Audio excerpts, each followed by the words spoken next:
હવે સોશિયલ મીડિયાના માધ્યમથી જે આપણા વિડીયોઝ જોતા હોય કે આપણે કરાવી છીએ સીડ ટુ હાર્વેસ્ટિંગ, તો ઘણા બધાના 3 દિવસની અંદર ઘણા બધાના કોલિંગ આવે છે કે મેડમ મારે સુકારાના પ્રશ્નો છે, ઘણા બધા વિડીયોઝ નાખે છે, ઘણા બધા ફોટાઝ નાખે છે, પણ એક સિસ્ટમને પકડવાની જરૂર છે. એવું નથી લાગતું જ્યારે આવા બધા પ્રોબ્લેમ ક્રિએટ થાય અને પછી આપણે માર્કેટમાં સારી દવા ગોતીએ તો એ પછી સોલ્યુશન લેવું એ ટફ થઈ જાય. કેમ કે જીરું જેવો પાક છે ને, આઈ થિંક કહીએ ને કે 70-80 દિવસની અવસ્થાએ કોઈને પહોંચ્યો છે, કોઈને 50 અવસ્થાએ પહોંચ્યો છે. આવી પોઝિશનની અંદર આપણું મેનેજમેન્ટ થોડુંક કહીએ ને કે રિઝલ્ટ લઈએ ને આ બધું, તો હું હરેક ફાર્મરને કહી છી કે પ્લીઝ તમે એડવાન્સ ટ્રીટમેન્ટ કરો, કોઈ પણ ટ્રીટમેન્ટ કરો પણ એડવાન્સ કરો. આવ્યા પછી તમે માર્કેટમાં દોડશો ને તો તમારું નુકસાન થશે, ફાયદો નહીં થાય. તો તમે જ્યારે પણ લગાવો છો ને, ટ્રીટમેન્ટ લગાવો ને, તો પહેલેથી એ ટ્રીટમેન્ટનું મજબૂતાઈ કે કહીએ ને કે પીએચ મેનેજમેન્ટ છે કે ક્યાં એ ક્રોપને જાણો પહેલાં કે ક્રોપની અંદર કેટલા દિવસે કઈ જરૂરિયાત પડતી હોય છે, તો એ રીતના તમે ટ્રીટમેન્ટ કરો. નો આડેધડ ટ્રીટમેન્ટ કરશું તો આવા પ્રોબ્લેમ ક્રિએટ થશે જ. આપણે ઘણા ટાઈમથી ઘણા પડાની અંદર જીરુંને અંદર છે ને પાણી ભરાવાના પ્રશ્નો હોય છે, સુકારાના પ્રશ્નો છે, તો આવા બધાને પહેલાં એ ક્રોપને જાણીએ.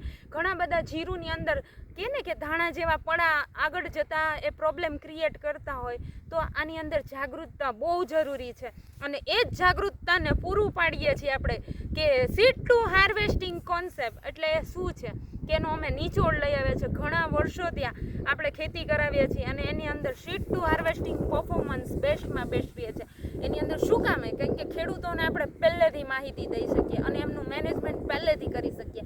આપણે કોઈ પણ બાળક હોય એમનો ઉછેર પહેલેથી કરીએ ને તો એ બાળકના ઉછેરમાં કોઈ કમી ના રહે. તો આજ એવી જ રીતના આપણા ક્રોપનું છે કે આપણા ક્રોપની અંદર જો પહેલેથી મેનેજમેન્ટ કરવામાં આવશે ને તો જ એનો બેનિફિટ મળશે. હવેની ખેતી છે ને બહુ સમજવા લાયક ખેતી છે.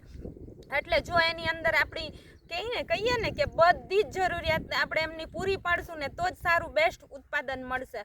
તો ખાસ કરીને જાગૃતતા લઈ આવીએ અને સીડ ટુ હાર્વેસ્ટિંગ જેવા કોન્સેપ્ટની અંદર રન કરીએ અને પાણી આવે ને એ પહેલાં પાડ બાંધીએ.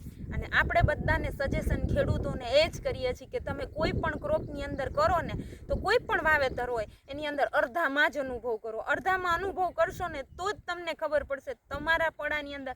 આની અંદર તમે જુઓ કે પહેલેથી જે ક્રોપની અંદર લગાવવાની આપણી ટ્રીટમેન્ટ છે તો તમને ક્યાંય સુકારાના પ્રશ્ન જોવા નહીં મળે, કારણ કે એની અંદર આપણું મેનેજમેન્ટ થયું છે. તો તમે પણ એવું સારું મેનેજમેન્ટ કરીએ અને સારી ખેતી ઉપર જઈએ અને આપણા બધા જ ઓર્ગેનિક ખેતીને પ્રમોટ કરીએ. ઓર્ગેનિક ખેતી જો બેક્ટેરિયા બેઝ પ્રોડક્ટ્સ ખેતીની અંદર નહીં વપરાય ને તો આગળ જતાં પ્રોબ્લેમ જમીનની અંદર બહુ ક્રિએટ થવાના છે.